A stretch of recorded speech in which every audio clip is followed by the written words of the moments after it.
तुम्ही मुलांना नेहमीच बाहेरचा समोसा आणि कचोरी देत असाल ना, तर हा व्हिडिओ नक्कीच पहा. हाय हॅलो नमस्ते, स्वाती सांडबोर या यूट्यूब चॅनलवर तुम्हा सगळ्यांचं अगदी मनापासून स्वागत करते. तर इथे पहा, मी 1 वाटी बारीक रवा घेतलेला आहे.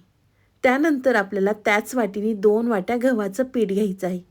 त्यामध्ये चवीनुसार मीठ घालायचं आहे. 1 चमचा आपल्याला काळे तीळ, 1.5 चमचा आपल्याला या ठिकाणी पांढरे तीळ घालायचे आहेत. तुम्ही दोन्ही तिळांपैकी कोणताही एक तीळ वापरलं तरी या ठिकाणी चालणार आहे. पांढरे तीळ घातले की त्यामध्ये आपल्याला अर्धा चमचा ओवा घालायचा आहे. अर्धी वाटी आपल्याला या ठिकाणी फ्रेश दही घालायचं आहे. आणि त्याच वाटीमध्ये मी पाणी घेते आणि थोडं थोडं पाणी घालून आपल्याला हे कणिक मळून घ्यायचे आहे. आपण चपाती बनवण्यासाठी जसं पीठ मळतो त्याच पद्धतीने आपल्याला इथे पीठ मळून घ्यायचं आहे.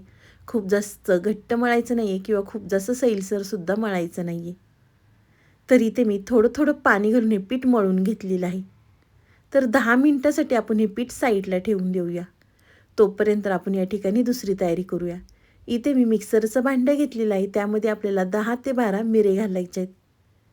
त्यानंतर 1 चमचा धने, इथे मी 1 चमचा जिरे आणि 1 चमचा बडीशेप घेतलेली आहे. त्यानंतर इथे मी 3 ते 4 मिरच्या घेतलेल्या आहेत, त्याचे तुकडे करून घेतलेले आहेत. या ठिकाणी मी मिरच्या कमी तिखट असतात ना त्या वापरलेल्या आहे. त्यामध्ये आपल्याला आलं घालायचं आहे. पाणी न घालता आपल्याला हे वाटून घ्यायचं आहे जाडसर अगदी ह्या पद्धतीने. तर वाटणसुद्धा आपलं तयार झालेलं आहे. इथे मी एक बाऊल घेतलेला आहे. त्यामध्ये आपण जे वाटण तयार करून घेतलं होतं ना ते घालायचं आहे. आणि ज्या वाटीने आपण पिठं मोजून घेतली होती त्याच वाटीने आपल्याला 2 वाट्या पालक घ्यायचा आहे. 2 वाट्या पालक घातल्यानंतर त्यामध्ये इथे मी 1 वाटी कोथिंबीर घातलेली आहे बारीक चिरून. इथे मी एक छोट्या आकाराचा कांदा बारीक चिरून घेतला होता. कांदा घातल्यानंतर इथे आपल्याला चवीनुसार त्यामध्ये मीठ घालायचं आहे. मीठ घातल्यानंतर इथे मी 2 बटाटे उकडून घेतले होते, तर आपल्याला त्यामध्ये फोडून घ्यायचे आहेत. तुम्ही 1 बटाटा वापरला तरी या ठिकाणी चालणार आहे. इथे मी एक मोठ्या साईजचा बटाटा आणि एक छोट्या साईजचा बटाटा या ठिकाणी वापरलेला आहे. तर दोन्हीसुद्धा बटाटे त्यामध्ये फोडल्यानंतर आपल्याला मिक्स करून घ्यायचं आहे.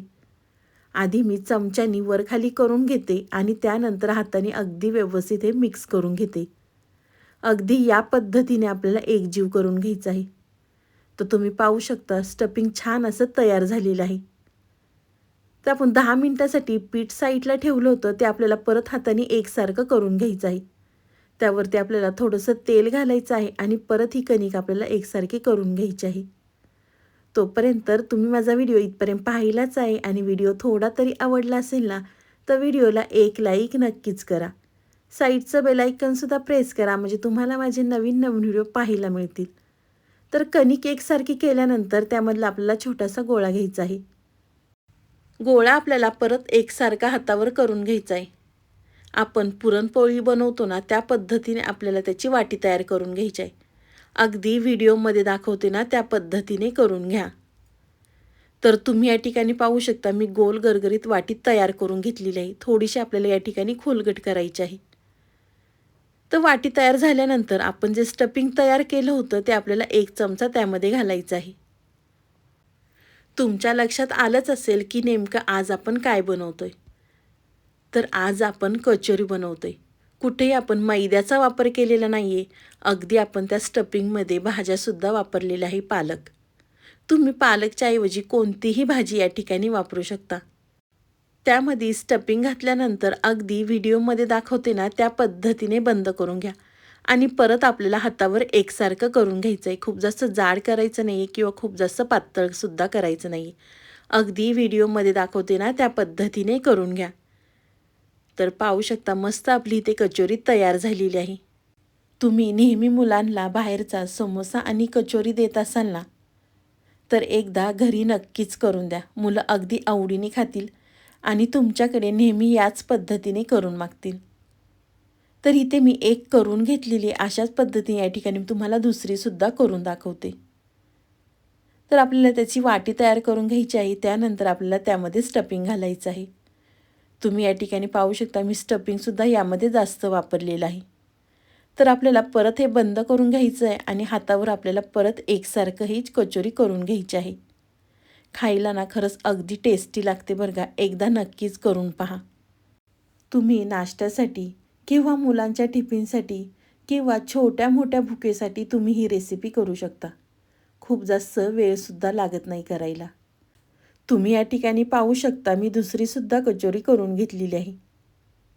तर आपल्याला परत हातावर एकसारखी करून घ्यायची आहे. पाहू शकता किती मस्त तयार झालेली आहे. तर अशाच पद्धतीने इथे मी बाकीच्यासुद्धा करून घेणार आहे. मी तुम्हाला 2 कचोऱ्या करून दाखवलेल्या आहेत. अशाच पद्धतीने इथे मी बाकीच्यासुद्धा करून घेतलेल्या आहेत. पाहू शकता तुम्ही. तर एका साईडला इथे मी पॅन गरम करून घेतलेला आहे. त्यामध्ये आपल्याला गरजेनुसार तेल घालायचं आहे. तुम्ही माझा व्हिडिओ इथपर्यंत पाहिलाच आहे आणि अजूनसुद्धा चॅनलला सबस्क्राईब केलं नसेल ना तर प्लीज एक सबस्क्राईब नक्कीच करा. पॅनमध्ये तेल घातलं, तेल गरम झालं की आपल्याला या ठिकाणी गॅस मीडियम ठेवायचा आहे आणि त्यामध्ये आपल्याला 1 कचोरी सोडायची आहे आणि बारीक गॅसवर आपल्याला 2 ते 3 मिनटं एका साईडने छान अशी खरपूस तळून घ्यायची आहे. तर तुम्ही या ठिकाणी पाहू शकता एक साईड तळलेली आहे. तर कचोरी पलटी करताना आपल्याला 2 चमच्यांचा या ठिकाणी वापर करायचा आहे. तर अगदी व्हिडिओमध्ये दाखवते ना त्या पद्धतीने कचोरी पलटी करून घ्या आणि दुसरीसुद्धा साईड तळून घ्या. थोडीशी आपल्याला उलटण्याने फिरवत राहायचं आहे म्हणजे सगळ्या साईडनी छान तळल्या जाईल. तुम्ही या ठिकाणी पाहू शकता मी पॅनमध्ये तेलसुद्धा अगदी कमी वापरलेलं आहे. खूप जास्त तेलसुद्धा लागत नाही या रेसिपीला. अगदी कमी तेलात तयार होते. तर तुम्ही या ठिकाणी पाहू शकता दोन्ही साईडनी सुद्धा मी खरपूस तळून घेतलेली आहे. दिसायला सुद्धा किती सुंदर दिसते पाहू शकता. खरंच खायला सुद्धा तेवढीच अप्रतिम आहे. एकदा नक्कीच करून पहा. तर एक कचोरी तळल्यानंतर मी एका साईडला काढून घेते आणि अशाच पद्धतीने आपल्याला दुसरीसुद्धा तेलामध्ये सोडून दोन्ही साईडनी खरपूस तळून घ्यायची आहे. मुलं जर पालक खात नसतील ना तर अशा पद्धतीने तुम्ही मुलांना खाऊ घाला. मुलांना समजणार सुद्धा नाही की त्यामध्ये आपण पालक वापरलेली आहे. तर तुम्ही या ठिकाणी पाहू शकता मी दुसरीसुद्धा कचोरी दोन्ही साईडनी छान खरपूस तळून घेतलेली आहे. अशाच पद्धतीने इथे मी बाकीच्यासुद्धा कचोऱ्या तळून घेते. तर तुम्ही या ठिकाणी पाहू शकता मी सगळ्या कचोऱ्या तळून घेतलेल्या आहेत. तुम्ही टोमॅटो केचप संग किंवा कोणत्याही चटणीसोबत तुम्ही खाऊ शकता किंवा कोणतीही चटणी नसेल किंवा केचप नसेल तुम्ही तशीसुद्धा खाऊ शकता. तुम्हाला मी या ठिकाणी 1 कचोरी फोडून दाखवते. तर तुम्ही पाहू शकता कचोरीमधलं आतमधलं स्टफिंग किती छान दिसतंय. तुम्हाला ही माझी आजची रेसिपी कशी वाटली ती मला नक्कीच कमेंट करून सांगा. व्हिडिओ आवडला तर व्हिडिओला लाईक, कमेंट, सबस्क्राईब करायला विसरू नका. तुम्ही माझा व्हिडिओ कोणत्या शहरातनं पाहता ते सुद्धा मला कमेंट करून नक्कीच कळवा. माझा व्हिडिओ खूपच आवडला असेल ना तर व्हिडिओला शेअर करायला सुद्धा विसरू नका. तर चला पुन्हा भेटूया असाच एक छानसा व्हिडिओ घेऊन. तोपर्यंत बाय.